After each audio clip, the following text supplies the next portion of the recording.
중3 학생들이 내년에 고등학생이 되면 그 변화가 가지고 있는 폭이나 넓이가 그동안의 변화하고 비교가 안 될 정도로 굉장히 큽니다. 그래서 오늘 이제 변하는 교육에 맞춰가지고 학부모님들 많이 들어보셨겠지만 이 고교학점제라고 그 홍보물 또 홍보 영상을 통해서 접하셨을 거예요. 그런데 과연 이 고교학점제가 2025에 본격적으로 시행이 되지만 대개 자녀가 내년에 고등학교 입학을 하게 되면 아직 본격적으로 시행되기 전인데도 불구하고 영향을 받습니다.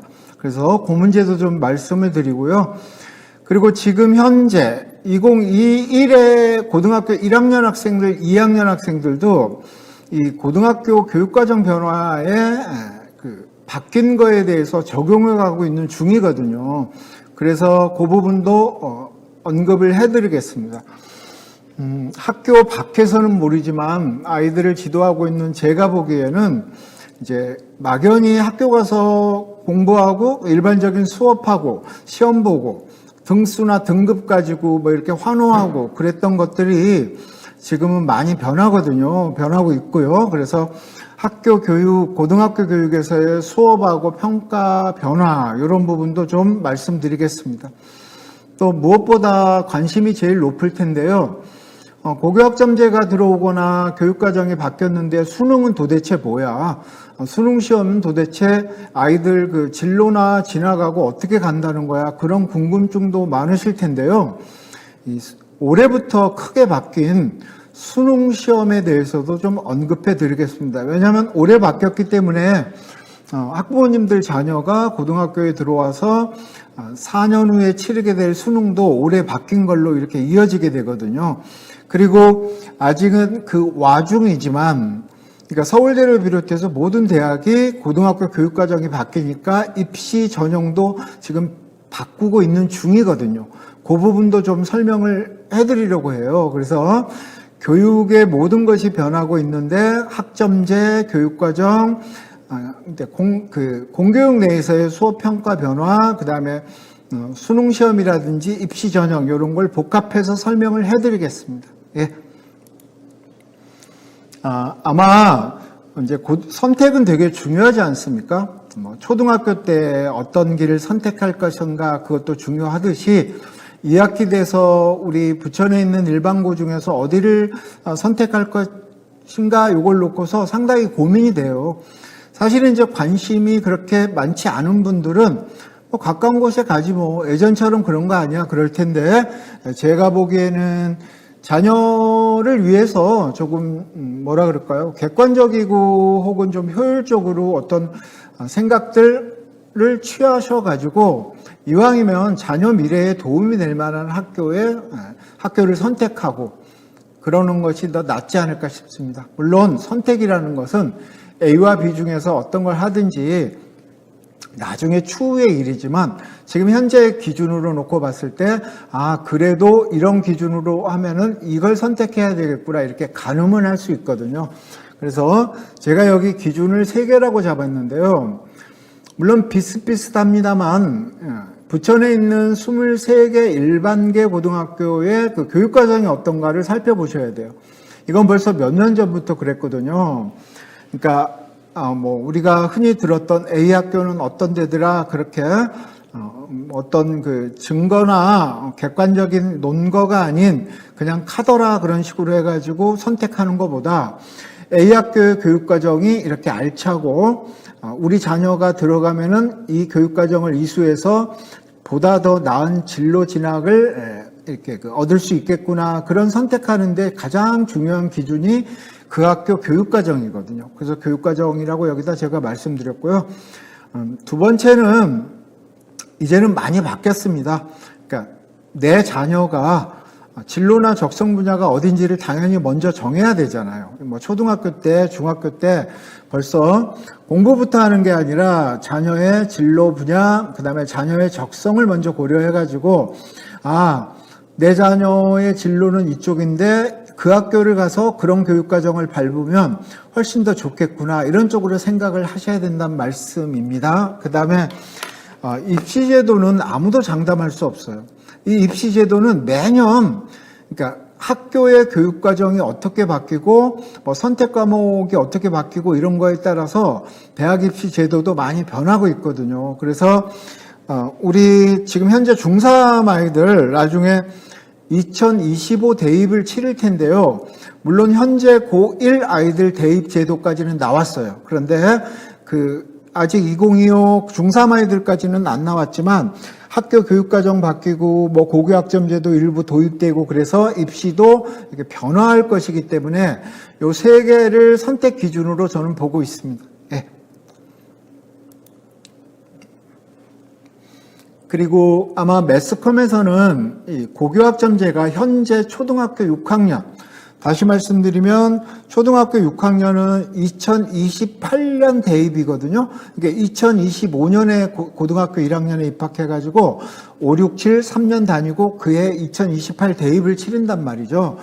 근데 이제 조금 저희가 좀 오해를 하지 말아야 될 것이 고교학점제가 2025학년부터 시행된다고 이제 교육부도 그러고 각종 홍보물에 나와 있는데요. 아마 경기도랑 특히 우리 부천 지역은 이 고교학점제를 앞당겨 가지고 지금 시행 중이고 내년에도 거의 고교학점제에 유사하게끔 교육과정을 운영하고 그렇게 할 거거든요. 그래서 앞당겨진 고교학점제 시행이 되는구나. 그렇게 본다면 내가 그 학교 고교 교육과정을 이해를 해야 우리 아이를 자랑스럽게 그쪽 선택할 수 있겠구나. 그런 생각이 들게 한다는 거죠. 그리고 아까도 말씀드렸듯이 이거는 확실히 변한 것 같아요. 예전에는 애들이 정말 앞뒤 가리지 않고 무조건 우선 성적이 중요하니까 선공부. 일단 공부부터 하는 거죠. 전교 1등하고 학급에서 1등하고 그러고 나서 그 점수에 맞춰서 후진학, 그러니까 대학을 가고 했는데 지금은 이제 정시 모집에서 그런 학생들이 좀 있는지 모르지만 일반적으로 수시 모집이나 이렇게 일반고 학생들이 하는 대학 진학에서는 진로 분야를 먼저 정해놓고 거기에 맞춰서 선택 과목을 이수하고 또 뭐 내신 성적 나오는 것은 등급 나오는 것은 그 점수에 맞춰가지고 또 학교 프로그램 비교과를 이수해가지고 뭐 학생부 종합형이라든지 그런 쪽으로 해가지고 방향을 먼저 정해놓은 다음에 선진로 그거에 맞춰가지고 공부를 해야 되는 걸로 변했거든요. 그래서 저는 이제 학부모님들께 어느 고등학교를 선택하든 상관은 없습니다만 여기 화면에 보이는 것 중에서 2번 있죠. 공부부터 해라. 나중에 그래야지 좋은 대학 간다. 그 모토보다는 확실히 진로, 이게 체육교육과든, 뭐 예술 쪽이든, 미디어 쪽이든 이렇게 진로를 먼저 정해놓고 거기에 맞춰서 이왕이면 좋은 대학 가고 좋은 방향으로 나아가야지. 그래서 선진로 후공부. 이런 식으로 좀 마인드를 바꿔 주셔야 되고, 이게 이제 사실은 지금 학교에서도 무조건 공부시키고 막 그 점수에 맞춰서 진학을 뭐 좀 더 괜찮은 대학 시켜가지고 잘했다 그런 게 아니라 모든 학생들의 진로를 먼저 개척하고 거기에 맞춰서 공부를 하자. 이렇게 학교도 이미 많이 변하고 있습니다.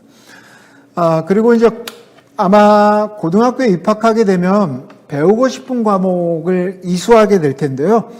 이것도 이제 대학 입시하고의 관계성이 나왔어요. 그 부분도 뒤에서 좀 더 자세하게 말씀을 드리겠습니다. 네. 먼저 이제 부천은요, 2017부터 19년 그 3개년 동안에 흔히 말하는 교육과정 특성화를 운영했어요. 이거는 이제 경기도교육청에서 우리 부천만 근데 이제 이걸 가지고 사실은 이러쿵저러쿵 말들도 많으시고 또 검증되지 않는 어떤 그런 얘기들도 많이 하시는데 저는 그냥 고등학교 교사로서 제가 느낀 바를 좀 말씀드리고 싶습니다. 이 교육과정 특성화를 3년 동안 운영했을 때 오히려 저는 그 대학 입시에서 부천 지역이 되게 오히려 유리했다고 저는 아이들에게 유리한 제도였다고 생각을 합니다. 왜냐하면 전국의 수많은 고등학교 가운데 일반적으로 내신이 좋으면 이렇게 교과형을 가잖아요. 교과형은 상대평가기 때문에 어느 학교나 내신 좋은 애들, 뭐 내신 중간인 애들, 내신 안 좋은 애들 이렇게 전국이 동일해요.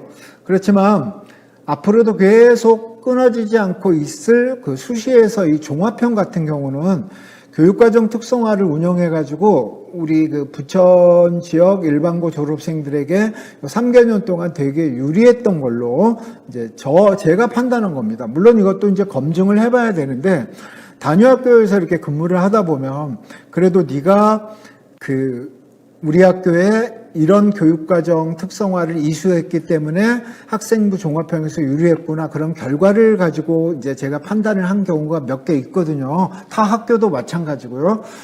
그래서 3년 동안 부천의 일반고가 사실은 경기도에서 가장 이렇게 교육과정 특성화를 운영하면서 아이들을 잘 키웠다고 생각을 했는데 이제 향후 어떻게 되냐면요. 우리 학생들 어쨌든 고등학교에 와가지고 여러 가지 경험을 할 거예요. 근데 최근에 가장 뜨는 거는요. 부각되고 있는 것은 4글자 학습 경험입니다. 학습 경험. 네가 어느 고등학교를 나왔든지 간에 그 고등학교를 다니면서 어떤 학습 경험을 했는가를 꼭 묻곤 해요. 이게 이제 자소서가 현 고1부터는 없어졌는데 자소서가 없어졌다고 이게 소용없는 게 아니라 면접이 됐든 심층 면접이 됐든 대면 면접이 됐든 아이가 공부를 잘해도 그 아이를 불러놓고 네가 고등학교 다닐 때 어떤 학습 경험을 했니? 그런 학습 경험 이 4글자는 가장 중요하거든요. 그래서 앞으로 제가 설명할 부분이 그건데요. 부천에 있는 고등학교들은 타 시에 있는 고등학교보다 이렇게 선택 과목 개설이 되게 많이 되어 있어요. 왜냐하면 2017부터 2019까지 교육과정 특성화를 운영하면서 여러 학교가 그 학교에서 관심 있는 분야의 선택 과목을 많이 개설했거든요. 그건 이미 앞으로 고교 학점제가 시행이 된다고 하는데 그 전에 이미 부천에 있는 고등학교는 여러 선택 과목을 열어서 고교 학점제로 가는 길목이 만들어진 거예요. 그래서 요걸 좀 더 쉽게 설명을 드린다면요. A 고등학교에 다니는 홍길동이가 저 대전에 있는 B 고등학교에 다니고 있는 학생이 배우지 않은 어떤 과목을 부천에 있는 A 고등학교 다니면서 그 과목을 수업을 들으면서 그 수업은 특히 그 선택 교과이기 때문에 진로 선택이나 그런 거기 때문에 다양한 토론도 하고 무슨 토의도 하고 그다음에 프로젝트도 하고 이렇게 다양한 학습 경험, 그러니까 일반적인 수업이 아니라 미래형 수업이라고 하는 학습 경험을 하기 때문에 그런 경험을 할 학생들이 유리한 게 이제 현재 대학 입시에서도 중요하거든요. 그래서 면접에서도 또 두각을 낼 수 있고요. 그래서 이제 결론적으로 말씀드리면 부천이 지난 3년 동안 했던 교육과정 특성화 이것은 아이들에게 특히 수시 대학 입시에서도 되게 유리했었던 것 같습니다. 향후 이것도 발판이 돼가지고 귀대계 그 자녀들도 입학하게 되면 그 흐름을 잘 따라가면 그런 혜택을 볼 수 있겠죠. 예. 다음 거 보겠습니다. 이것도 하나 염두에 두십시오. 고등학교를 선택한다 그럴 때 가장 이 선택 기준을 아까 제가 3가지로 제시했는데 사실은 학부모님들끼리 얘기할 때 어느 학교는 어떻게더라 하고 어떻게 객관적인 사실이 아닌 그런 걸 가지고 선택하는 경우도 있어요. 그것도 제가 뭐라고 말릴 수는 없어요. 다만 부천은 23개의 일반고가 있는데요. 앞으로 이 고등학교는 우열이 없어요. 제가 보기에는. 그러니까 23개의 고등학교가 어느 학교가 우고 어느 학교가 열이고 그런 게 없답니다. 다양성으로 봐야 됩니다.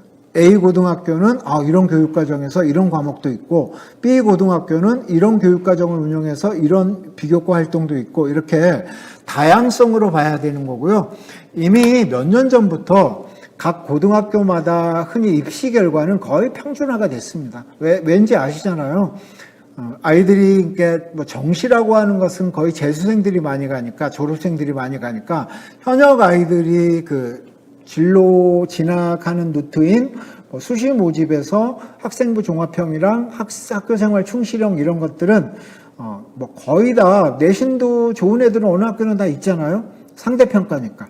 그리고 이제 비교과나 이런 다양한 활동들도 학교마다 또 이렇게 특색이 있고 다 장점이 있기 때문에 다양한 학교 중에 내가 내 빛깔에 맞는 이 고등학교를 가야 되겠다 그렇게 생각을 하셔야지 어느 고등학교를 가면 무조건 되고 막 좋은 대학을 다 보내주고 갈 수 있고 그런 건 아닙니다. 그런 시기는 이미 지났어요. 그래서 제가 만든 것이 고등학교는 우열을 가지고 보는 게 아니라 다양성으로 봐야 됩니다. 네. 그래서 이 장면에서는 23개 일반고가 다 다양한 색깔을 가지고 있다. 이렇게 보시면 되겠습니다. 네. 고등학교 생활이 많이 변화하고 있다고 제가 매년 말씀드리는데 이 변화가 생각보다 훨씬 큽니다. 저나 우리 학부모님들이 고등학교 다닐 때하고 천양지차예요. 많이 변했습니다. 그 다음에 이제 제가 요즘에 가장 우려하는 것 중에 하나가 그냥 사실 내신 성적이 좋은 아이들이 입시에서 유리하긴 한데요.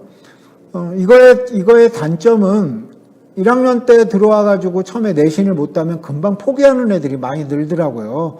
그래서 이렇게 진하게 욕심내는 것도 되게 양극화가 생겨서 그것도 좀 걱정이긴 한데요. 아무튼 고등학교 교사로서 보기에는 아이들이 어떤 그 학교 생활을 긍정적으로 임하고 그다음에 변하는 제도 잘 들어가지고 나름대로 충실하게 하면 이 23개 일반고 어디를 가든지 원하는 미래를 잡을 수 있는 거죠. 이게 꼭 뭐 어느 지역에 뭐 강남에 간다고 모든 게 잘 되고 그런 건 절대 아니라는 것을 또 한번 공교육 교사로서 말씀을 드립니다. 이거는 제가 거의 30여 년 넘게 고등학교에 있으면서 또 부천에 있으면서 어떤 그 졸업생들을 놓고 쭉 봤을 때 지역이 우리 지역이라서 뭐 지역이 강남 지역이라서 그런 건 아닌 것 같아요. 우리 지역에 어느 고등학교를 가든지 그 아이가 그 고등학교에서 어떤 지표로 제시해 주는 것을 얼마큼 충실하게 따르는가, 또 학교에서는 그걸 따르게 만들 것이고 대개 자녀는 거기에 따라오면 확실히 어떤 결실이 맺어지는 거죠. 우리 지역에 있으니까 뭐가 안 되고 절로 가야 되고 그것은 그거야말로 생각보다 좀 짧은 어떻게 먼 미래를 보지 못하는 그런 거기 때문에 한 번 더 생각을 해보시기 바랍니다. 예. 먼저 중학교에 왜 뭐 지필고사를 한 번만 봐요, 막 두 번 봐요, 애들 성적이 어때요 그러는데 이미 이 지필고사라든지 이렇게 성적 같은 경우는 패러다임이 완전 바뀌었어요. 그죠? 뭐 이거는 우리 부천이나 경기도만 그런 게 아니고 교육부 자체에서 어떤 중학교 애들에게 매 뭐 시험을 자주 보게 한다든지 지필고사를 가지고 아이들 등수를 매 학년 매 학기마다 이렇게 매긴다든지 그런 것을 지금 지양하라 그러고 하지 못하게 하게끔 규정이 그런 거잖아요. 중학교가 뭐 지필고사도 감소했고 수행평가도 증가했고 그다음에 자유학년제의 기타 여러 활동 또 진로에 맞는 활동 이렇게 그 중학교의 변화가 이렇게 된 거에 못지않게끔 이미 고등학교도요. 제가 이렇게 정리를 해봤습니다. 고등학교는 이제 2학년 때부터 자기가 배우고 싶은 과목을 선택하는 거. 그러니까 1학년 때 배우는 8과목은 전국의 어느 고등학교를 가든지 8과목은 누구나 다 배우거든요. 근데 이제 2학년 때부터는 이제 선택 과목이에요. 근데 이 선택 과목을 뭘 배울 것인가가 자기 진로와 적성에 맞춰서 자기가 고를 수 있게끔 바뀌고 있고 지금도 바뀌었고 앞으로는 더 강하게 바뀔 것입니다. 그리고 이제 예전에는 뭐 종합고등학교, 그다음에 특성화고등학교, 뭐 우리가 흔히 인문계라고 했던 일반계 고등학교 그렇게 얘기를 했었는데 지금은 이제 일반계 고등학교에서도 실습형이라고 제가 여기다가 기록을 해봤는데요. 여기서 말씀드린 실습형은 뭐 목공을 하고 기계를 뭐 선반을 그런 실습 말고요. 어떤 과목이든지 학생이 체험할 수 있게끔. 그러니까 주입식으로 A는 B다 이렇게 지식 위주로 끝나는 게 아니라 애들이 좋아하는 분야의 과목은 거의 직접 뭘 해본다든지 그다음에 뭐 친구랑 같이 뭘 생산해낸다든지 이런 식으로 과목의 성격이 바뀌었는데 지금 현재 고등학교 1학년, 2학년 애들도 이렇게 바뀐 상태로 된 과목을 이수하고 있거든요. 그러니까 중3 학생들이 입학을 하면 이런 과목들이 더 많아지겠죠. 그리고 진학보다는 진로에 맞는 진학, 이제 이것도 고등학교에서는 하나의 틀로 자리 잡았거든요. 그리고 이제 뭐 진학에 맞는 교내 활동도 학교마다 차이가 있습니다만 이것도 사실은 고등학교에서 예전에는 무조건 야자를 하고 무조건 공부를 하고 이제 뭐 무슨 과목이든지 누구나 똑같이 듣고 그런 것이 확 바뀌어가지고 여기 써 있는 4가지 것들이 지금 고교에서도 어떤 변화하는 방향이라고 볼 수 있습니다. 그리고 지금은 제가 과도기라고 했는데요. 지금 올해 고3 그 수능을 앞둔 고3 학생들도 2학년, 3학년 때 각 학교에서 이렇게 선택 과목을 자기가 좋아하는 걸 이수하는 애들이 있거든요.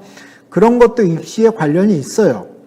왜냐하면 대학 입시는 교과형이든 종합형이든 수시는 계속 유지가 될 것이고요.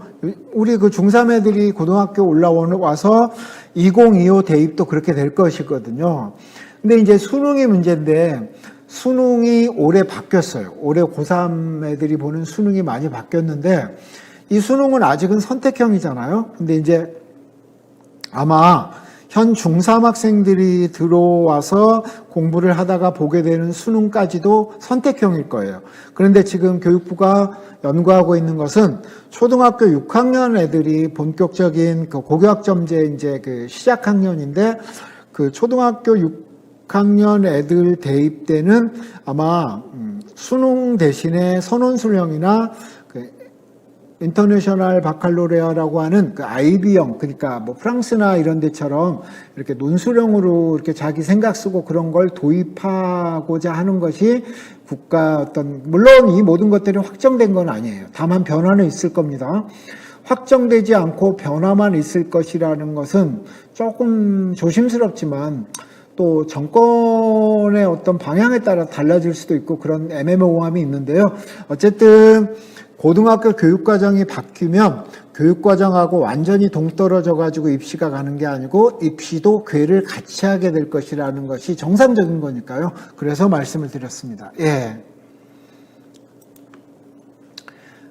그래서 이제 제도가 어떻게 변하냐면 이제 학부모님들하고 제가 고등학교 다닐 때 아까 과목 선택의 그 권한이 없었다 그랬잖아요. 이제는 개인별로 나는 이 과목을 배우고 싶어요. 홍길동이는 저 과목을 배우면 그 과목 배우는 대신에 저는 이 과목을 배우고 싶어요. 그러는데 개인별로 선택한 선택 과목도 대입하고 관련이 있다는 거. 조금 이따 더 자세하게 말씀드릴게요.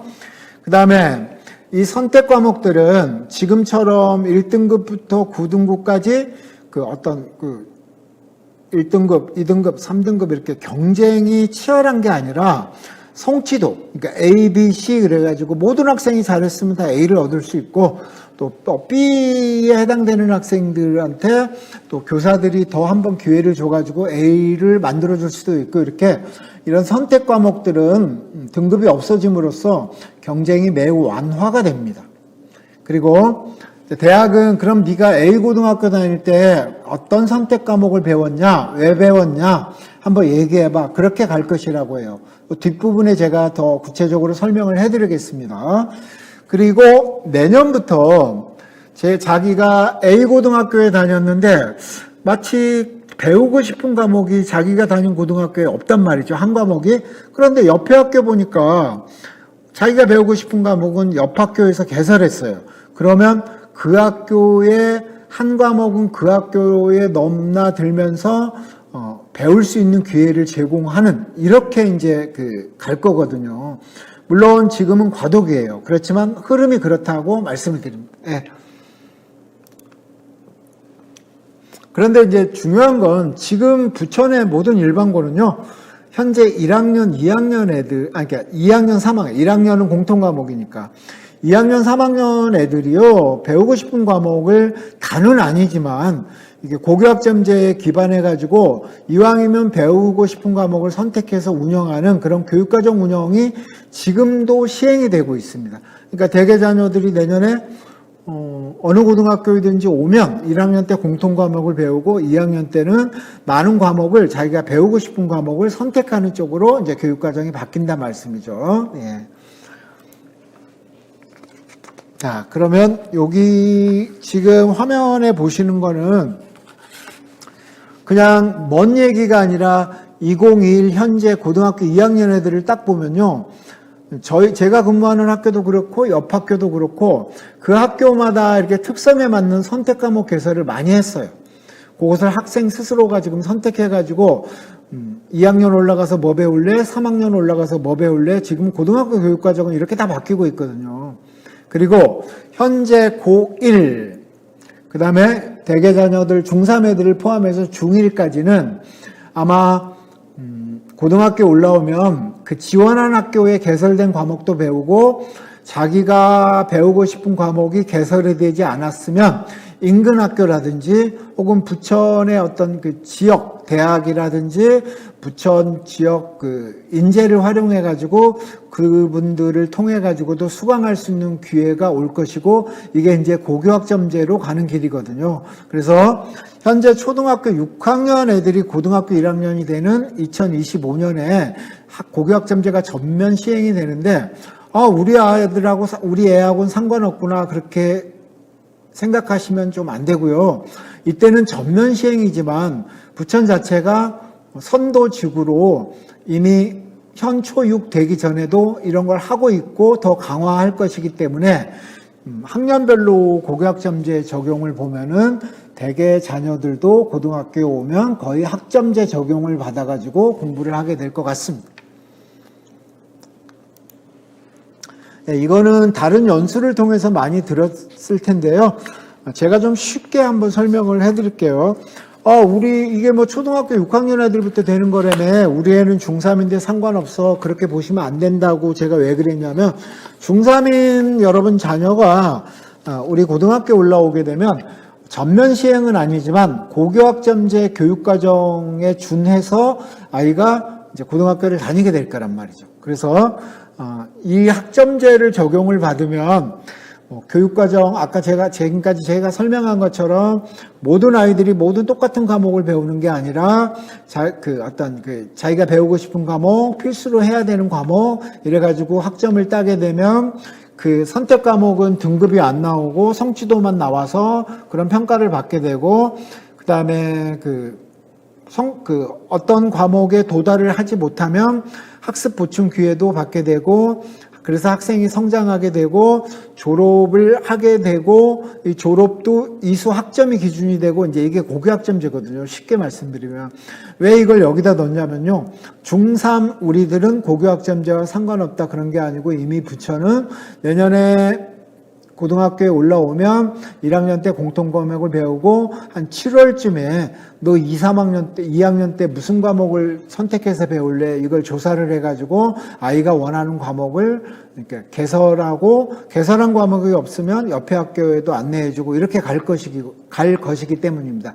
이거는 부천에서 뭐 특별하게 이렇게 한 게 아니라 교육부, 경기도교육청 할 거 없이 지금 흐름이 규정이 이렇게 바뀌고 제도가 이렇게 바뀌기 때문에 이 고교학점제를 준비하지 않으면 안 되기 때문에 그렇게 되는 것 같습니다. 예. 그리고 요거는 좀 빨리 갔습니다. 저는 이제 이 위에 있는 글자 보세요.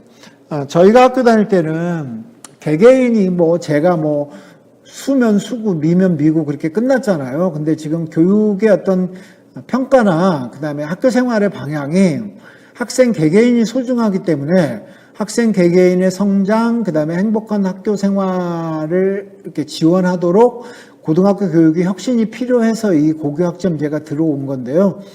만약에 이게 잘 정책이 된다면 치열하게 막 1등 하려고 그런 게 아니라 물론 성취도 평가가 있긴 하겠지만 1등 하는 것보다는 자기가 좋아하는 과목에서 뭔가를 많이 배워서 성장을 하고 저는 이런 사람입니다 하고 대학도 가고 이제 이런 쪽으로 바뀐다는 거죠.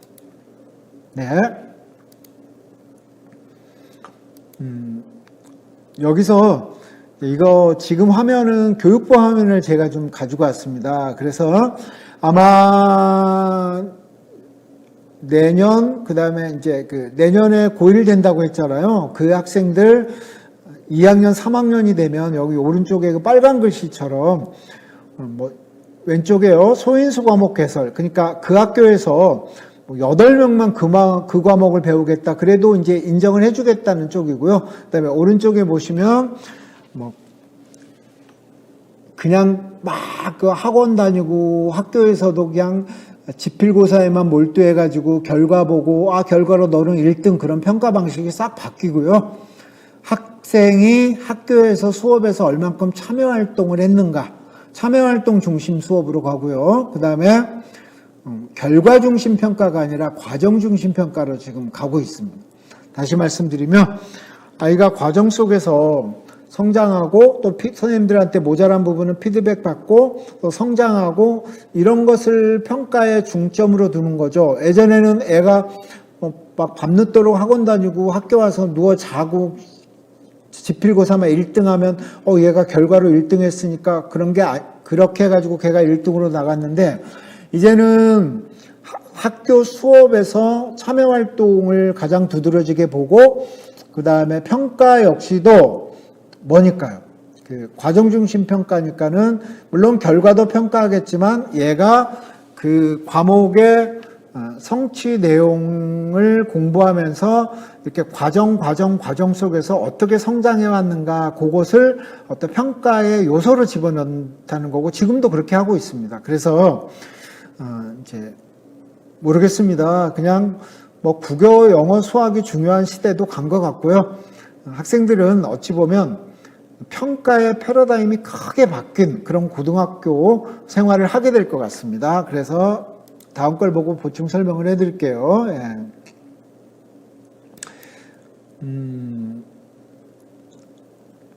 아까 제가 말씀드린 것처럼 왼쪽 좀 잠깐 보시겠어요?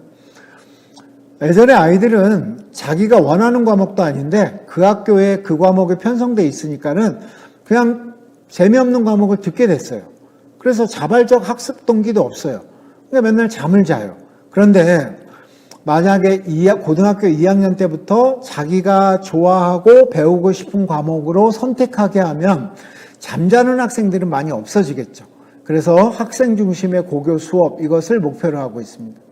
아까 말씀드린 것처럼 그 국영수가 중요한 시대가 아니라 전 과목이 중요한 시대고 이것을 결과만 가지고 평가할 것이 아니라 학습 과정으로서의 평가까지 한다는 게 향후 고교학점제에서 추진하고 있는 수업하고 평가의 측면인데요. 아마 거듭 말씀드리지만 현 중3 아이들이 고등학교 진학해도 이런 적용을 받게 될 것이기 때문에 학교 선택을 하거나 자녀의 어떤 미래의 학습을 계획하는 데도 참고로 해주셨으면 합니다. 예. 요건 좀 갈게요. 예. 지금 현재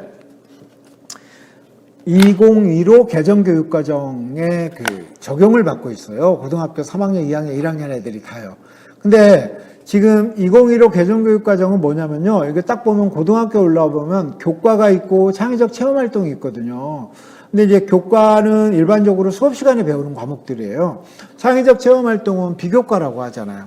자율활동, 동아리활동, 봉사활동. 이거는 2015 개정교육과정인데요. 요것이 지금 요 교육과정이 현재 중3 아이들도 적용을 받아요. 다만 아까 말씀드린 것처럼 초등학교 6학년 애들이 고등학교 올라올 때는 2022 개정교육과정을 지금 만들고 있거든요. 그러니까 향후 그렇게 교육과정이 바뀌더라도 현 중3 애들은 지금 화면에 보고 계시는 것처럼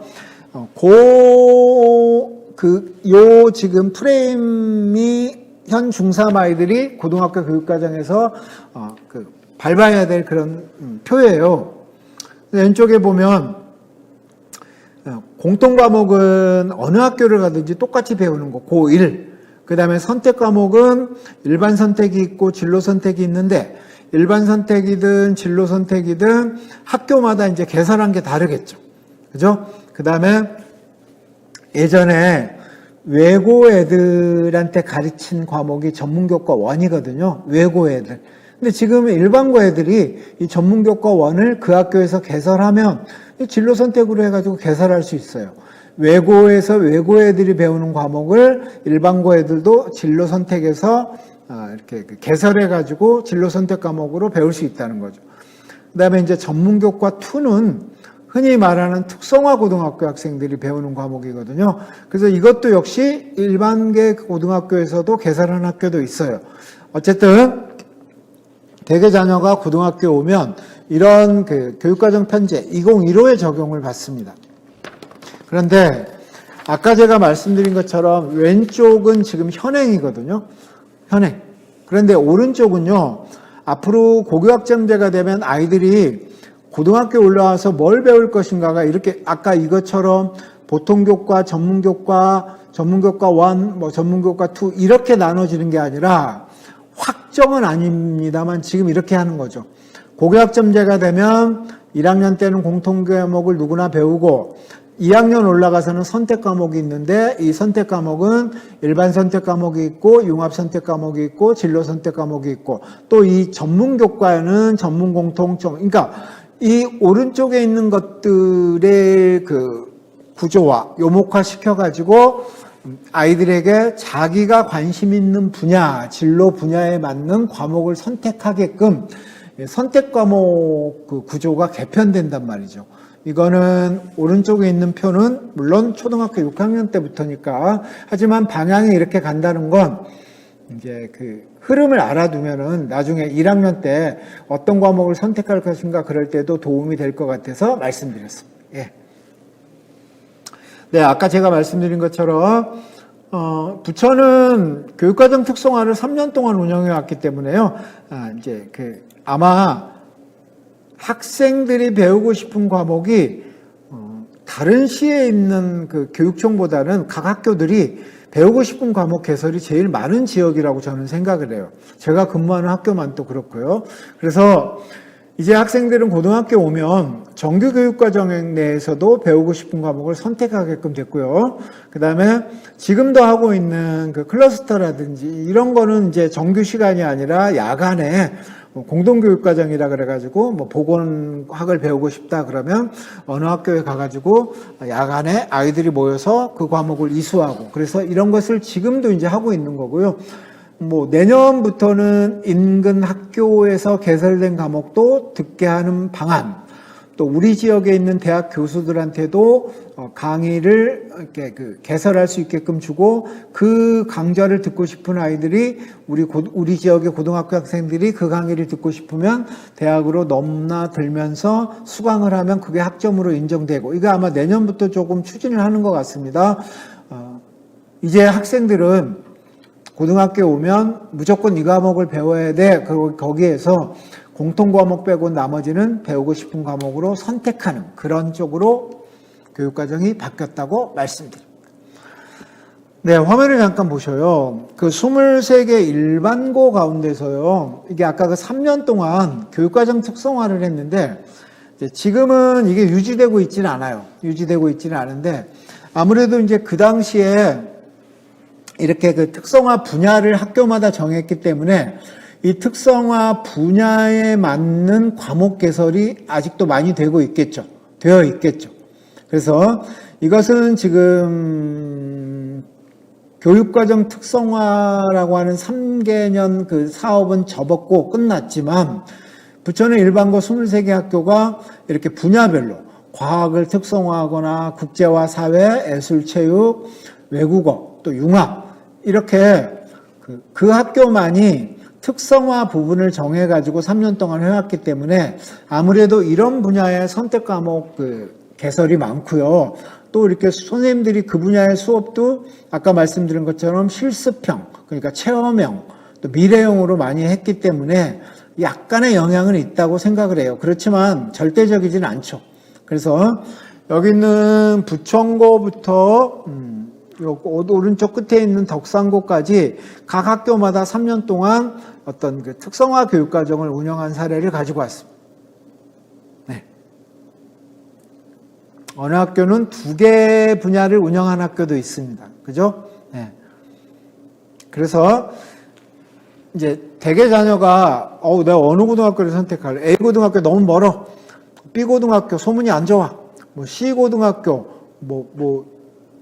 자연계 쪽에 관심 있는데 거기는 왜 외국어만 있어? 이렇게 다양한 생각이 들 텐데요. 이제 앞으로 제가 말씀드리는 부분을 조금 더 들어보시고 학생들이 고등학교를 어디에 선택할지 그 선택에 도움이 되시기 바랍니다. 예. 그러니까 이 부천은 이미 아까 말씀드린 이 앞부분에서 말씀드린 것은 정규 시간에 했던 것들인데요. 그 정규 시간에 한 거 말고 여기 화면에 나온 것처럼 지금 고등학교에 수많은 과목이 있습니다. 그 수많은 과목은 아까 제가 말씀드린 것처럼 뭐 진로 선택 과목, 전문교과 1, 전문교과 2 이런 과목들이 아이들이 원하기만 하면 이렇게 개설을 많이 했어요. 예를 들면 정규 시간에 못 배운다 그러면 클러스터를 가지고 저희가 학교 다닐 때는 들어보지도 못한 이런 과목들이 많이 생겨났잖아요. 선생님 저 심리학 배우고 싶어요. 그러면 온라인 공동교육과정에서 심리학을 신청하면 되고, 선생님 저는 교사가 되고 싶은데 교육학을 배우고 싶어요. 그러면 이렇게 돼 있고, 뭐 스페인어를 배우고 싶어요. 이미 고등학교는 외고에서 가르쳤던 전문교과 1, 그다음에 특성화 고등학교에서 가르친 전문교과 2 이런 과목 개설을 이렇게 공동교육과정을 통해서 많이 운영하고 있고 앞으로는 이게 더 확대될 것이기 때문에, 그리고 아까 말씀드린 것처럼 배우고 싶은데 신청한 학생들이 너무 적어요. 그걸 소인수 과목이라고 하거든요. 근데 소인수가 신청을 했더라도 아이 하나하나의 꿈이 중요하기 때문에 그 과목을 살려서 뭐 8명이 듣더라도 그 학생들 진로 분야라든지 적성이 거기에 맞다 그러면 또 개설하고 이제 앞으로 그렇게 가는 거죠. 그래서 8명이 나오는데 그럼 내신 성적은 어떻게 해요? 이제 그런 질문도 이제는 하시면 안 되죠. 왜냐하면 이런 선택 과목들은 전부 다 성취도만 평가하고 등급이 안 나오기 때문에 오롯이 자기가 관심 있는 과목, 그다음에 자기 진로하고 유사한 거 더 배우고 싶은 과목, 이렇게 이제 고등학교 학생들이 배우는 과목들은 그렇게 바뀌고 있습니다. 그래서 모든 학생들이 같은 과목을 배우는 게 아니고 원하는 과목을 배우게 했더니, 제가 이제 그 학교에서 선생님들하고 같이 교육활동을 하면서 느낀 거는요, 확실히 배우기 싫은 과목, 또 그렇게 더 관심 없는 과목에 잠도 자고 아무리 막 다양한 수업 방법을 쓰더라도 죽어 있고 그랬는데, 자신이 원하는 과목이니까 학생이 이렇게 되게 학생들이 생동감이 넘치더라고요. 그리고 그러다 보니까 각 일반고에서 진로 계열들이 다 다르잖아요.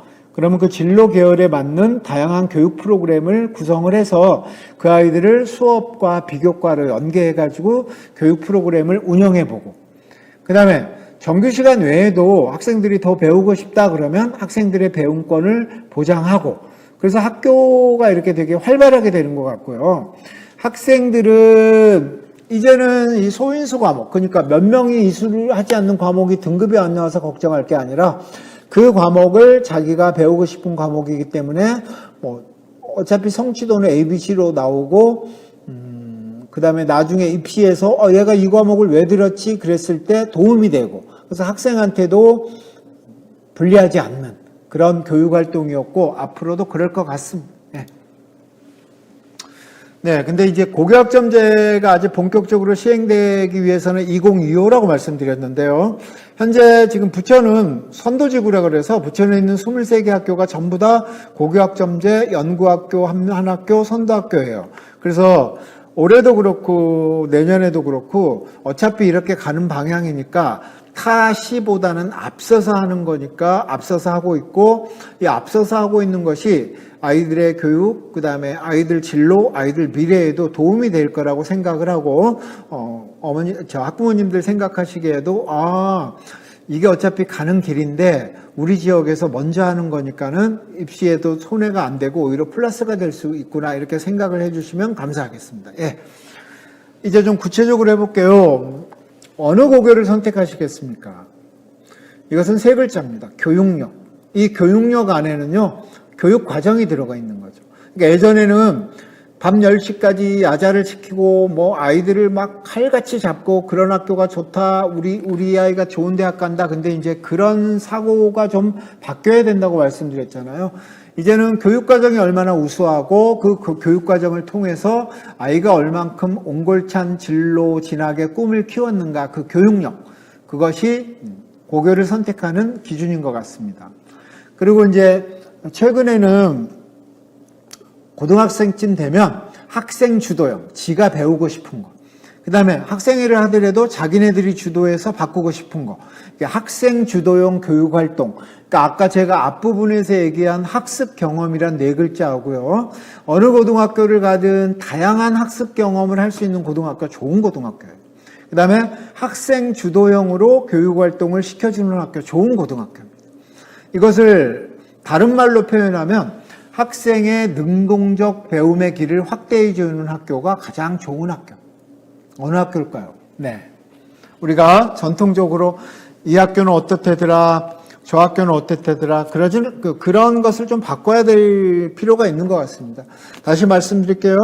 다양한 학습 경험을 하게 해주고, 그 다음에 학생이 주체가 돼서 학생 주도형으로 교육활동을 해서 그 학생이 능동적으로 배움의 길을 갈 수 있도록 그걸 확대해 주는 학교가 제일 좋은 고등학교입니다. 제가 여기에서 어느 고등학교가 좋아요 하고 구체적인 실명을 댈 수는 없잖아요. 그냥 제3의 그다음에 객관적인 눈으로 봤을 때 이런 고등학교가 이제 좋은 고등학교죠. 무조건 되고 이런 활동도 안 하고 교육과정도 변화에 맞춰서 짜지 않고 신나게 수능 공부만 시켜가지고 졸업생들한테 많이 밀려가지고 재수생이 많아지고 그러면 안 되겠죠. 이렇게 그 정상적인 고등학교 교육과정을 밟고도 충분히 원하는 대학을 두드릴 수 있으니까요. 벌써 10년 전부터 그랬잖아요. 예. 다음 걸로 가겠습니다. 예. 요거는 제가 한번 2학년 되면요. 진로 선택 과목이 많은데 이 진로 선택 과목은 A, B, C만 나와요. A, B, C. 이게 다른 과목은 뭐 9등급, 8등급, 7등급 그렇지만. 근데 그 A, B, C를 가지고 대학들이 그래 내가 고등학교 다니면서 네가 진로 선택 과목 이거 들었어? 등급이 없잖아. 근데 A 받은 애고 A 받은 애는 뭐고 B 받은 애도 그 차등은 줘야 될 거 아니야. 그래서 대학도 A, B, C라고 하는 이 3단계지만 이 3단계의 배점을 차별화해가끔 대학도 이미 발표를 했습니다. 그래서 이렇게 말씀드리면 아이가 고등학교에서 이수한 많은 과목들이 그 과목은 등급이 나오든 안 나오든 다 입시하고 연관이 있고요. 왜냐하면 대학에서 네가 3년 동안 고등학교를 다녔는데 이 과목을 배웠어. 이 과목은 등급이 없구나. ABC만 나왔어. 너는 A구나. 너 A면 나는 3점을 주겠어. 너는 B네 2점을 주겠어. 이래서 어떤 식으로든지 대학 입시하고도 진로 선택 과목도 연관이 있거든요. 그래서 말씀드렸습니다. 네. 지금 현재 1학년 아이들도 이걸 고민을 많이 해서 지난 7월에 어떤 선택 과목을 할까 그런 그 모습들을 많이 봤습니다. 그러니까 우리 중3 학생들도 고등학교에 오면 우리 학교에 이런 과목이 다양하게 개설되어 있네. 나는 이 과목을 선택해야지. 그랬을 때 그 선택 과목을 왜 선택했는가가 많은 영향을 미친다 이 말씀입니다. 그리고 또 하나 좀 혼란스러운 것은요. 수능은 계속 유지되는데 왜 선택 과목은 증가해 그럴 텐데요. 어쨌든 지금 우리나라가 수능 시험만으로 대학을 가는 정시 모집은 이렇게 우리 부천만 그런 게 아니고요. 그냥 고등학교 졸업해서 그 해에 수능을 봐가지고 원하는 대학을 두드리는 학생들은 많이 없습니다. 왜냐하면 제도가 일반고 학생들은 내신이라든지 교내 활동 가지고 나는 이런 꿈을 꿨기 때문에 이런 선택 과목을 배워서 또 학생 자치적으로 이런 활동을 해가지고 역량을 키웠어요. 뭐 이렇게 해가지고 대학들을 많이 가기 때문에요. 수능은 수능대로 유지되는데 이 선택 과목이 증가하는 것은 이렇게 따로따로 생각하셔야 될 것 같아요. 그래서 나중에 보시면 알겠지만 사실은 뭐 상위 10개 대학 이상의 정시 모집은 80% 이상이 전부 다 그 재수생들이 가고 있잖아요. 지금도. 앞으로도 그럴 것 같고요. 그래서 이제 참고 삼아 말씀드렸거든요. 그리고 학교마다 선택 과목 개설이 다르고 그러는데 설령 자기 학교에 배우고 싶은 과목이 없더라도 공동교육과정이라는 이름으로 차차차차 옆에 학교 가서도 그 과목 배울 수도 있고 이거를 지금 교육청에서 이렇게 제도를 마련하고 있거든요. 그리고 가장 중요한 것은 이렇게 고등학교 교육과정이 바뀌고 애들도 배우고 싶은 선택 과목으로 바뀌는데 그러면 일반고 입시는 그럼 내신 성적 고등학교 1학년 때 배운 과목들만 등급이 나오고 또 2, 3학년 때 그 일반 선택만 등급이 나오면 내신 성적 그 순위는 어떻게 해 그러는데 거기에 맞춰서 지금 대학은 교과형이라보다는 학교장 추천형이라고 하는 명칭으로 수시가 많이 바뀌고 있고 아마 우리 중3 학생들이 일반계에 오더라도 뭐 지역균형 선발이라든지 학교장 추천 전형 이런 식으로 해가지고 수시에 입시를 두드리게 될 것입니다. 그래서 제가 설명드리는 건 뭐 강남에 있는 입시 수능 가르치는 선생님은 너 국영수 어떻게 해야지 수능 몇 점이다 그걸 하겠지만 이제 대부분의 아이들이 고등학교에 와가지고 정상적인 교육 과정을 밟고 그 다음에 자기 꿈을 잘 키워서 과정 속에서 성장하고 그러면 그 스토리를 만들거나 그래서 학교장이 추천을 하거나 뭐 이렇게 그 지역균형에서 선발이 되거나 그런 흐름을 가지고 제가 설명을 드리는 거지 수능하고 이런 그 수시에서의 이런 입시 제도하고는 다르다는 것을 다시 한번 유념해 주시기 바랍니다. 자. 잠깐 보셔요. 고등학교에 올라가면 어디를 가든지 꼭 이건 기억하십시오. 이제는 국영수에서 학생이 배우는 모든 과목은 입시에 유의미한 걸로 나오고 있습니다. 그 뒷부분에 뭐가 설명이 있어요. 그 다음에 예전에 국영수 그랬는데 교육과정이 선택 중심으로 바뀌기 때문에 국영수 중심의 학교에서 다양한 과목을 그러니까 다양한 과목이 개설이 된 학교에서 자기가 그 과목을 왜 이수했는가 그런 쪽으로 초점이 바뀐다고 말씀을 드리는 거고요. 그 다음에 밥원에 보면 이제 고교학점제가 본격적으로 시행이 되면 그의 입시생들은 수능이 바뀌리라고 저는 생각을 하고 있는데 지금은 과도기잖아요. 여러분들 자녀도 내년 고1 들어오면 아직 수능도 있는 거잖아요. 그래서 학교를 다니는데 학교 교육과정을 학교 교육과정은 그냥 나는 수능 공부할 거니까 그냥 학교 그렇게 중요하지 않아. 그렇게 생각하는 학생들은 그러니까 정상적인 교육과정을 밟지 않고 학원을 다니면서 수능을 공부하는 애들은 정시로 그렇게 가려고 하는 거고요. 그냥 정상적으로 고등학교 다니는 학생들은 진로 방향에 맞는 과목을 수강해야 되고 그걸 바탕으로 해가지고 이제 자기 입시를 이제 풀어내야 되는 거죠. 그래서 많은 학부모님들 또 제자들 만나보고 그동안에 경험을 했는데 어쨌든 평균치로 학교에서 운영하는 정상적인 교육과정 또 학교에서 안내하는 여러 가지 것들을 잘 따르는 학생들이 성공 확률이 매우 높습니다. 다시 한번 말씀드리지만 고등학교 어디를 가든지 학교 생활에 충실해야 학생도 학부모도 만족하는 결과에 가까워질 수 있습니다. 네. 아까 제가 잠깐 말씀드렸는데 이걸 왜 가지고 왔냐면요. 고등학교 올라갔더니 2, 3학년 때 선택 과목이 되게 많아, 진로 선택. 그거는 등급도 안 나오는데 그럼 대학하고 관계없어. 그게 아니라니까요. 아까 말씀드린 것처럼.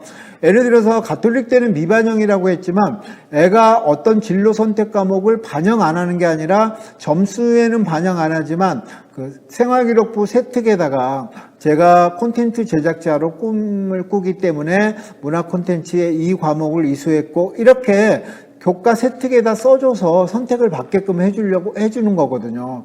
그런데 예를 들어서 여기에 여기 있는 다 미반영이라는 학교도 지금 이게 올해 기준인데요. 대개 자녀는 2025 대입 때 이 선택 과목이 또 어떻게 바뀔지 모르죠. 그죠? 그리고 지금은 예전에 막 한때 1학년 때 성적 10% 들어가고 2학년 때 30 들어가고 3학년 때 50 들어가고 막 이렇게 학년별로 그랬는데 지금은 한두 학교를 빼고는 전부 다 이렇게 1,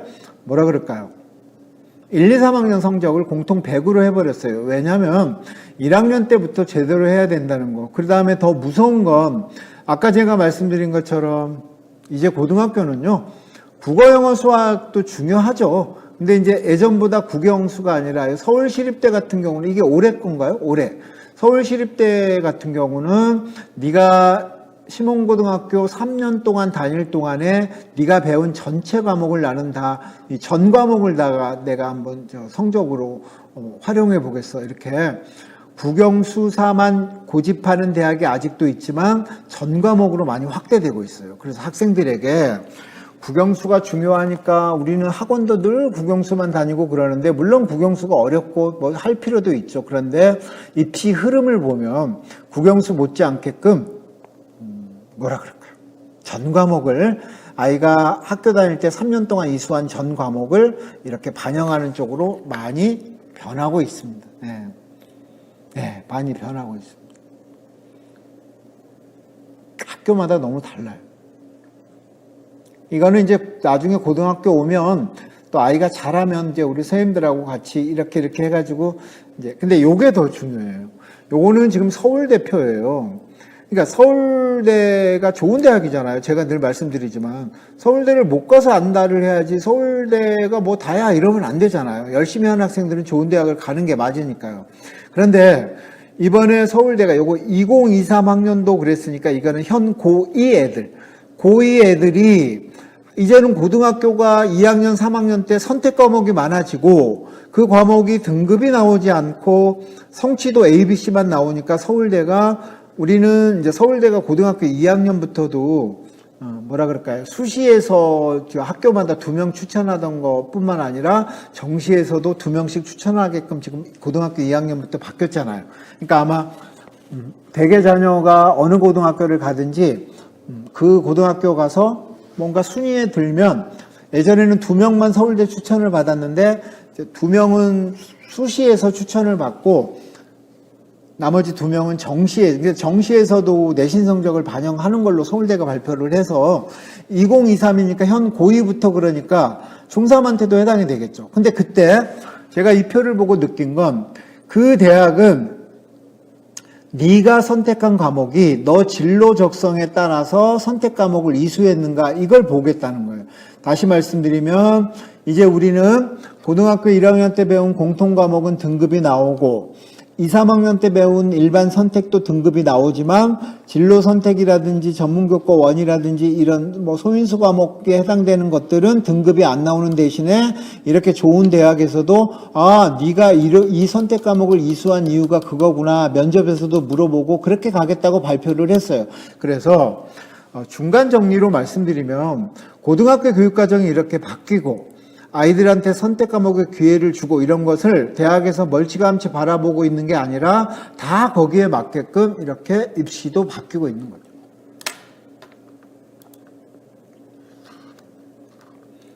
그죠? 이 두 번째 단락 보시겠어요? 특히 진로 선택 과목들의 경우, 그러니까 각 고등학교에 가면 진로 선택 과목이 쭉 나열돼 있어요. 네가 무슨 광고 홍보과를 가기 위해서 혹은 또 아나운서가 되기 위해서 신문 기자가 되기 위해서 글을 잘 쓰려고 심화국어를 선택했느냐? 그 심화국어를 선택한 이유가 뭔가를 한번 설명해 봐라. 이렇게 아이들의 선택의 자율성이 생긴 만큼 학생들은 그 과목을 왜 선택했는지를 이유로 설명할 수 있어야 한다는 게 앞으로의 뭐예요? 우리 교육과정 편제표에서 선택을 잘해야 될 이유입니다. 맨 위에 잠깐 보시겠어요? 생활기록부 너무 중요하다고 하는데 예를 들어서 수업에 참여했냐, 발표는 얼만큼 했냐, 토론은 제대로 했느냐, 과제 수행은 어느 정도 했는가, 이런 것들을 쭉 역량은 어느 정도인가를 그 세특이라고 하는 세부 능력 및 특기 사항에 기록하는데요.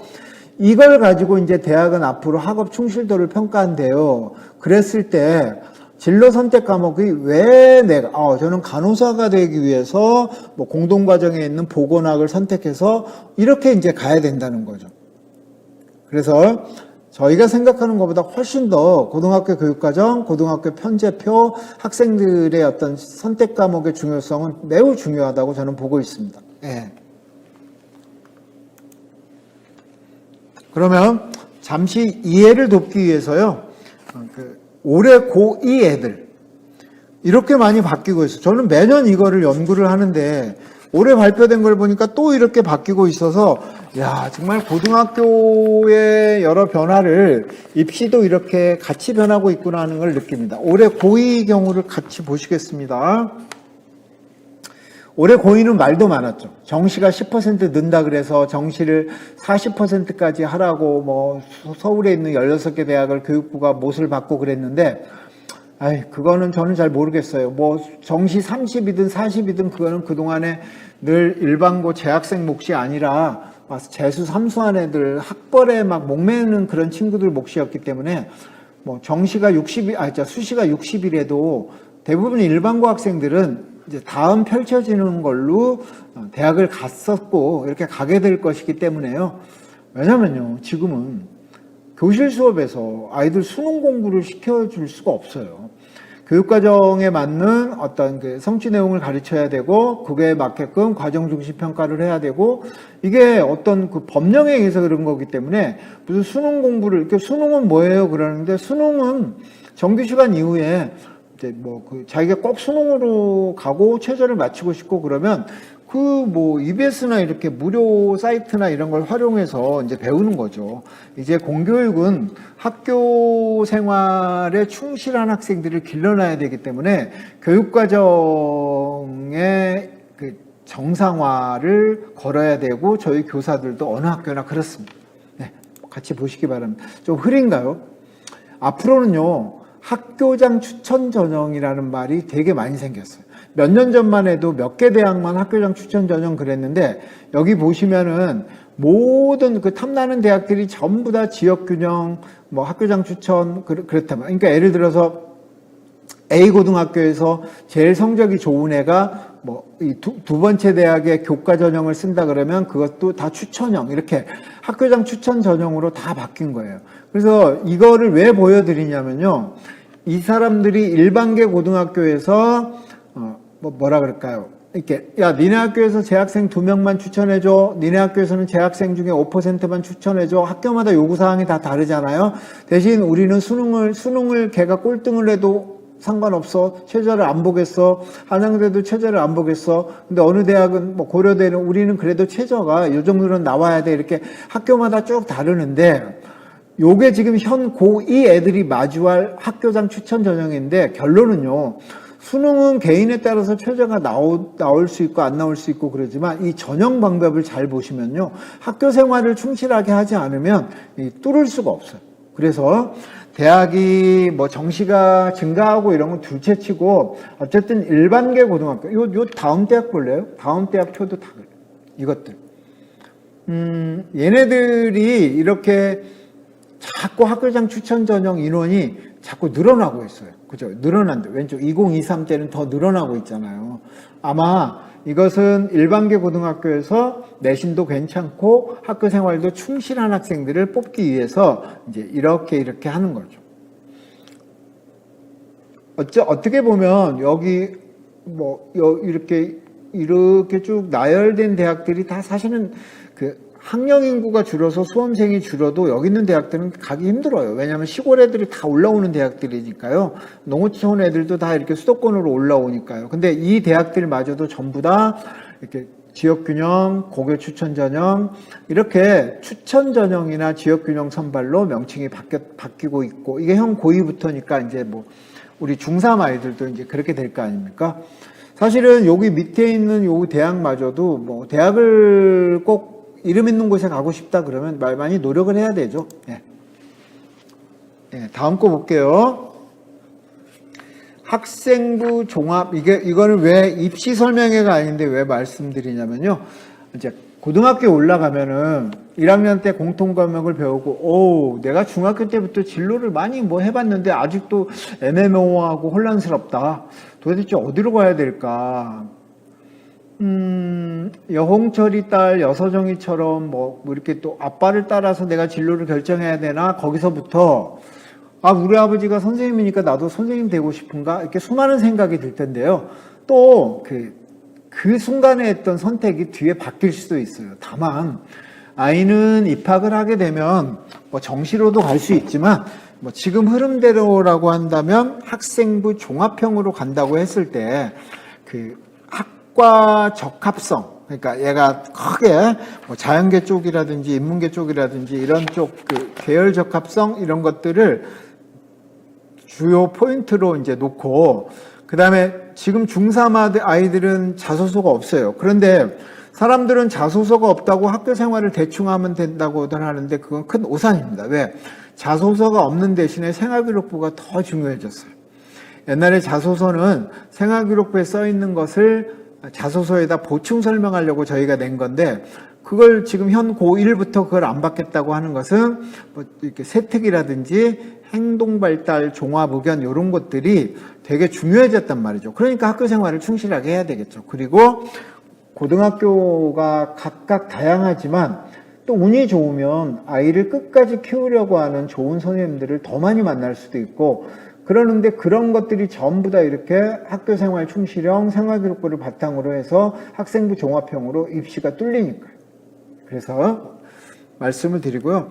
작년에도 코로나 때문에 아이들 대면 면접이 없는데 영상 면접이 시켜보니까 영상 면접을 더 힘들어 하더라고요. 그래서 작년에 뭐 어떤 아이는 너 고등학교 3년 동안 융합 수업 받은 적 있어? 이런 질문을 받았더라고요. 그러니까 이제 각 학교마다 뭐 융합 수업도 해보고 뭐 독서도 어떻게 해보고 그게 이제 각 학교의 교육력의 차이인데 그걸 제가 이제 여기서 뭐 A 학교, B 학교 이렇게 설명할 수는 없고요. 자, 고교가 변한다고 말씀드렸는데 자녀가 어느 고등학교를 선택하든 입학을 하면요, 진로 방향, 그 방향에 맞는 선택 과목, 그 다음에 내가 꿈꾸는 대학의 입시 전형 탐구하고 그 다음에 거기에 맞춰서 열심히 공부, 이제 이렇게 가는 것 같아요.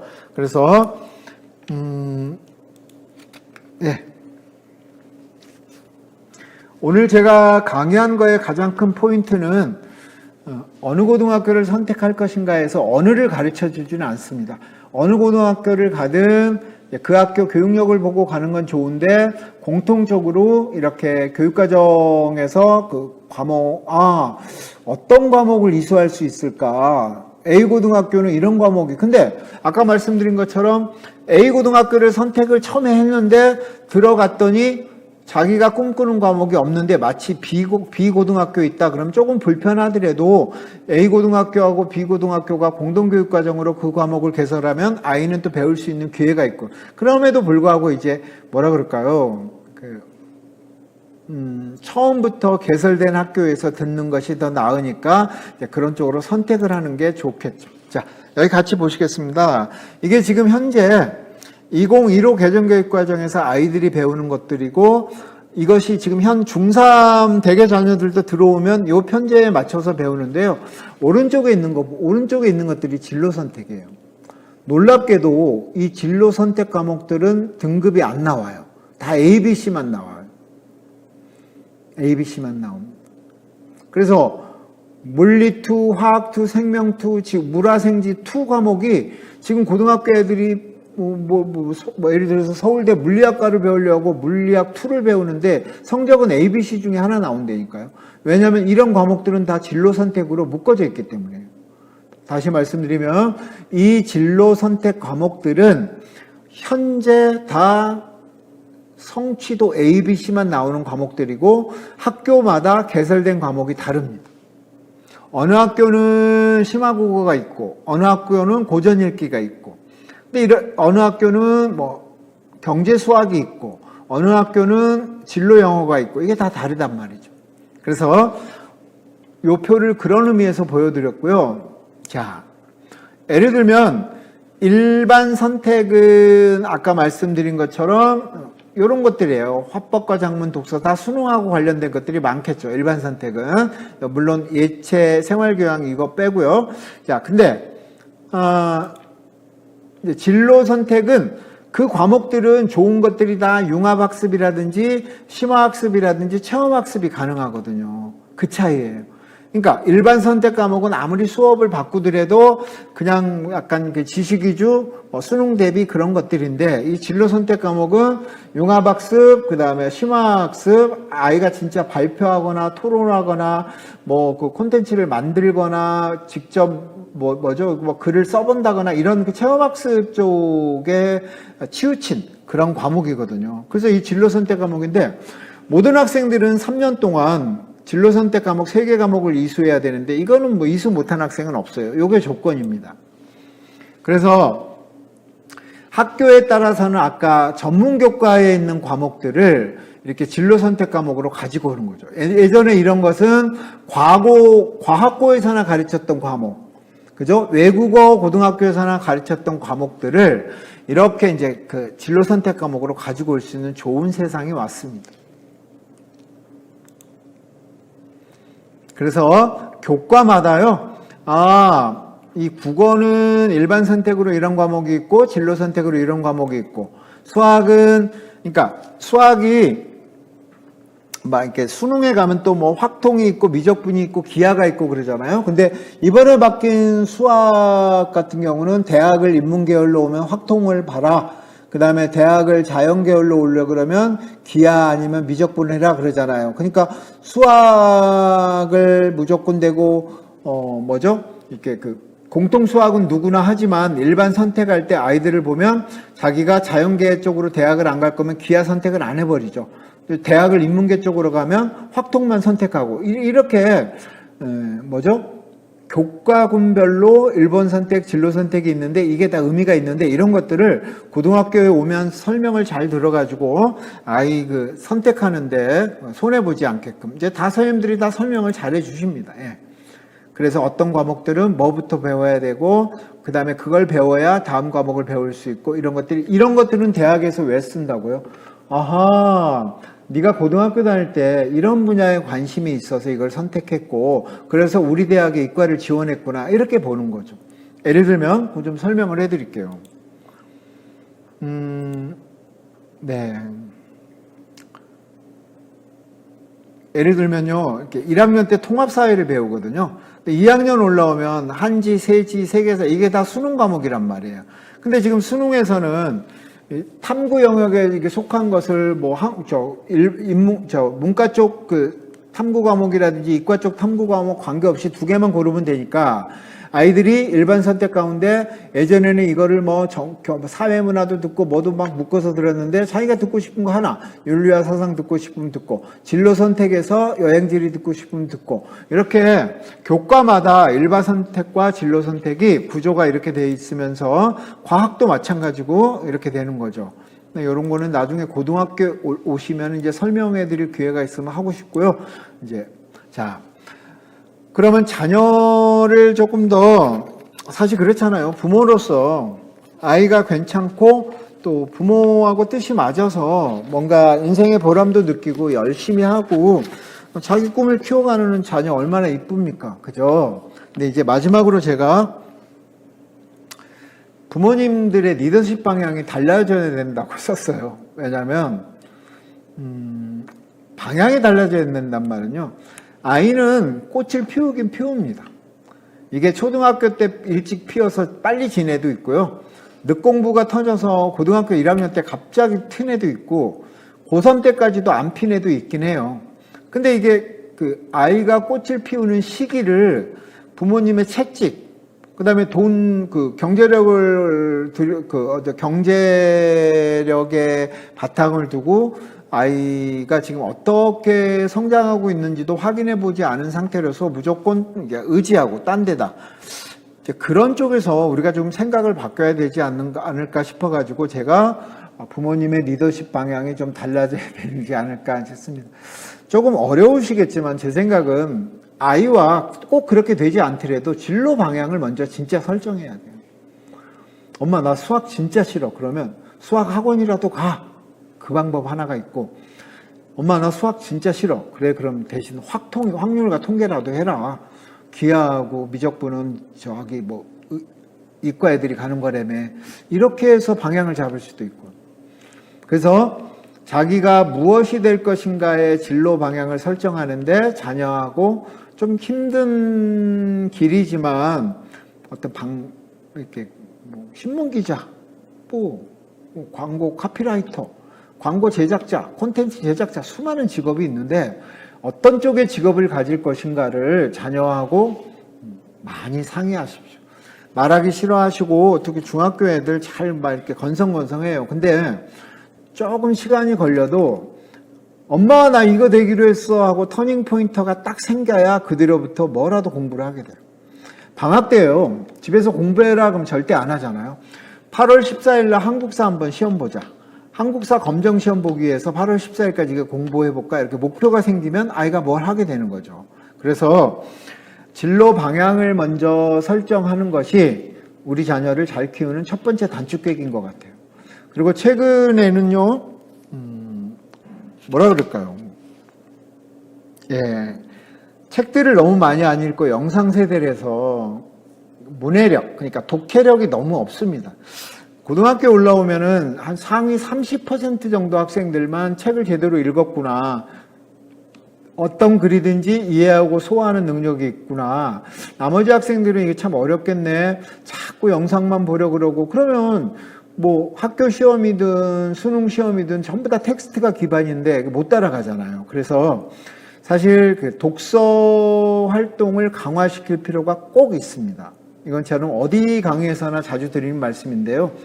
맞는 것 같습니다. 그리고 아까 제가 말씀드린 것처럼 학교 공부하고 수능 공부를 사실은 정상적인 쪽으로 생각한다면 학교 공부 열심히 한 애가 수능도 잘 봐야 되는데, 이제 학교는 교육과정 정상화, 그 다음에 선택 과목 위주로, 그 다음에 학교 생활 충실하게 해야 되는데, 그 수업 시간에 수능을 풀어주고 그 학교가 그럴 수 없단 말이죠. 국가에서 정해준 교육과정 성취 내용을 가르쳐야 되기 때문에. 물론 수능하고 또 겹치는 것도 있어요. 그래서 학교 공부하고 수능 공부를 어떻게 잘 요령 있게 이원화시켜 가지고 하는 것도 필요하다고 생각합니다. 예. 1학년 들어오면 이제 각 학교의 진로 선생님들이나 기타 1학년 담임선생님들이 이렇게 이런 검사를 통해서 자기를 이해하게 하고, 그다음에 2학년 올라가서 선택 과목 뭐 배울까 그럴 때도 충분히 이제 선생님하고 상담을 해서 뭐라 그럴까요? 뭐 아무거나 배우지, 친구 따라 배우지, 그러면 안 될 것 같고요. 설령 선택한 학교에 배우고 싶은 과목이 개설되어 있지 않으면 이렇게 지역, 아까 말씀드린 것처럼 교육청에서 공동교육과정으로 개설 과목 이렇게 한다 그랬을 때 거기에끔 또 신청하게끔 하고, 그렇게 이제 학교가 변하는 것 같습니다. 이 표는요, 대개 자녀가 고등학교 올라와서 이제 미래에 뭐 대학을 가거나 어떤 진로 분야를 갈 때 이제 크게 이렇게 7개로 많이 생각하거든요. 예전에는 그냥 문과, 이과 그랬는데 이제 계열로 인문계열, 사회계열, 교육계열, 자연계열, 공학계열, 의학보건계열, 예체능계열. 그래서 크게 7개에 맞춰가지고 이제 선택 과목도 고르고, 그 다음에 뭐죠? 그 대학도 거의 계열이 이제 이렇게 편성돼 있으니까. 그래서 지금 2, 3학년 애들 보더라도 뭐 성적이 어떻든 간에 사범대나 교대 갈 애들은 뭐 이렇게 교육학 이런 것을 공동교육과정을 통해서 이수를 하고 있고 그러거든요. 다시 말씀드리면 아이는, 그러니까 우리 머릿속에요, 전통적으로 뭐 판사가 되고 뭐 의사가 되고, 이렇게 옛날 사람들이 좋아하는 출세의 길하고 지금은 많이 달라졌잖아요. TV에서도 많이 보셨겠지만 이렇게 농림, 그러면 왜 농사 짓는 거야? 산림청에 근무하는 거야? 그게 아니라 앞으로는 이런 게 더 뜰 수도 있고 생활과학이 더 뜰 수도 있잖아요. 아이가 원하는 진로 방향에 맞게끔 계열을 선택할 때 선택할 수 있는 표를 이렇게 말씀드렸습니다. 그리고 네, 이제 이렇게 하는 거예요. 고등학교 오면 우리가 너 인문학 전공해서 취업도 안 되고 어떨래? 그러는데 가만히 따지고 보면요, 인문학을 전공해서 취업이 안 되는 게 문제가 아니라 다른 쪽에, 그러니까 간호사로서 관심도 없고 체질에도 안 맞는데 취업이 잘 된다고 간호학과를 가면 오히려 더 길게 보면 실패하거든요. 그러니까 저는 인문학을 나온 학생들이 대학에 관련 학과는 이런 과가 있어요. 근데 사실은 따지고 보면 철학과를 나오는 사람도 일반 회사도 다니고, 철학과를 나온 사람도 방송에서 PD도 하고 다 다르거든요. 근데 이렇게 이제 범주를 이렇게 넓혔을 때, 네가 그 고등학교 왔을 때 인문학 계열을 지원하면 기초에서는 이런 진로 선택을 하면 좋고, 탐구에서는 이런 진로 선택을 하고, 이 표들이 다 있어요. 그죠? 무조건 되고 선택하라 그러지는 않겠죠. 예를 들면 저는 이제 이 광고 쪽, 홍보, 언론 계열 쪽으로 가려고 하는 친구들이 요즘에는 대학의 학과도 뭐 신방과도 있긴 하지만 미디어 콘텐츠 학과 뭐 이렇게 콘텐츠 학과, 미디어 커뮤니케이션 학과의 명칭들이 많이 바뀌었잖아요. 사실 요즘 젊은 친구들이 이 미디어 학과, 디지털 콘텐츠 학과, 미디어 커뮤니케이션 학과 이런 쪽 광고 홍보 이런 데 되게 관심이 많아요. 왜냐하면 밑에 있는 거 잘 보세요. 요즘의 관련 직업에 이런 아이들은 또 고등학교 다닐 때 일반 선택으로는 이걸 배우고 진로 선택으로는 이렇게 뭐 예를 들어서 심화국어가 있다 그러면 심화국어에서는 이렇게 뭐 그 논리성 그다음에 글도 써보고 어떻게 있는 나중에 이 직업하고 관련된 쪽으로 국어를 가르치니까요. 그다음에 탐구에서는 뭐 사회문제 탐구나 여행지를 듣는 게 낫고 이런 표들이 다 있단 말이죠. 그래서 자연과학은 아까 제가 말씀드린 것처럼 여타여타 이런 또 진로 선택 과목이 또 이렇게 연계되어 있고 꼭 그 과목을 들어야 될 필요는 없지만 이왕이면 자녀의 진로 방향에 맞게끔 해서 들어야 된다는 거를 이제 이렇게 다 준비가 되어 있다는 것을 말씀을 드립니다. 오늘 거의 결론인데요. 사실은 공부를 안 하고 지금처럼 이렇게 사회 여건이 안 좋아서 방학 때도 아무 목표 없이 책도 안 읽고 지금 뭐 그렇다고 학원도 못 간 상황에서 애달파하시고 많이 또 고민도 되실 텐데요. 몇 가지만 이제 말씀드리고 마무리를 좀 해볼게요. 진로에 대한 고민은 잘 안 되더라도 자녀와 함께 한번 조금씩 접근해 가면서 얘기를 터보십시오. 그런데 사실은 고등학교 2학년 올라올 때까지 자기 진로가 뭔지도 모르는 학생들도 많아요. 그럼에도 불구하고 진로를 빨리 일찍 잡으면 터닝 포인트가 일찍 생기기 때문에 뭘 하게 된다는 말씀입니다. 그리고 독서요. 책 읽기를 너무 싫어하는데 뭐 수많은 사람들이 질문을 해요. 뭐 만화는 안 좋냐, 어느 책이 좋냐, 어려운 책이 어쩌냐 그러는데 정말 이 책을 읽는 힘은 뭐 교훈을 받으려고 그런 게 아니고 모든 공부의 기본이 되는 어떤 그 문해력, 독해력 이런 것을 발달하게 하기 때문에 이 독서 활동도 꼭 시켜야 됩니다. 아이가 꼭 그렇게 해야 된다는 거예요. 그 다음에 그러게요. 여기 그 다이어리 작성 이게 나중에는 이제 그렇다는 거죠. 뭐 아이가 3년 동안 자기가 1학년 때 이랬고 뭐 성적이 이랬는데 이렇게 또 활동을 해가지고 여기서 다시 또 이렇게 상승했고 이런 3년 동안 자기만의 어떤 다이어리 자기 평가서용 다이어리를 작성해 가는 것도 아이 그 계획에 좋겠죠. 그리고 아까 또 얘기해서 또 강조하는 것은 사실은 계획표를 작성해 가지고 실천하기는 쉽지 않습니다. 일부 잘하는 학생들은 또 계획표 없이도 잘하잖아요. 근데 더 중요한 거 저는 한 달에 한 권이라도 그러니까 다양한 독서 활동 그랬을 때 인터넷 여기저기 찾아보면요. 고등학생들이 사회 분야, 과학 분야, 뭐 문학이라든지 기타 등등 여러 분야에 관련된 좋은 책들 꼭 읽어서 도움이 되는 책들은 이렇게 뭐 면접에서도 중요하게 먹히겠지만 아이 머리를 되게 이렇게 트이게 하고 인지를 트이게 하는 것이 책이거든요. 그래서 이런 것들이 부모님과 대화를 계속해 나가면서 이제 3년 동안 쭉 해야 꿈도 좀 이룰 수 있고 그러지 않을까 생각을 합니다. 네, 중학교 3학년 학부모님들, 그러니까 저는 객관적 사실에 입각해서 좀 말씀을 드리고 싶었고요. 다만 우리가 또 이런 것은 하나의 정보, 그 다음에 이제 고등학교를 선택할 때 어떤 기준이 저렇구나 하고 이제 생각은 좀 드셨을 텐데요. 그럼에도 불구하고 모든 뭐 계획이라든지 책 읽는 거라든지 어디 뭐 외갓집 체험 요즘 뭐 그렇게도 안 되지만요. 그것을 아이하고 동행하십시오. 속이 상해도 동행해야 됩니다. 그렇다고 어머니가 학부모님이 갑이 되고 아이를 을로 하지 마시고요. 좀 늦게 그 동행의 힘이 늦게 발휘되더라도 항상 같이 꿈꾸고 같이 책도 고르고 또 고등학교 선택할 때도 조금 멀지만 A고등학교가 이렇게 교육력이 있어 보인다. 거기 가면 우리가 또 이렇게 입시도 좀 성공하고 진로도 좀 더 나아지지 않을까 이렇게 아이하고 동행하면서 모든 것을 결정하시기 바라고요. 사회 상황이 안 좋고 또 인류 전체가 지금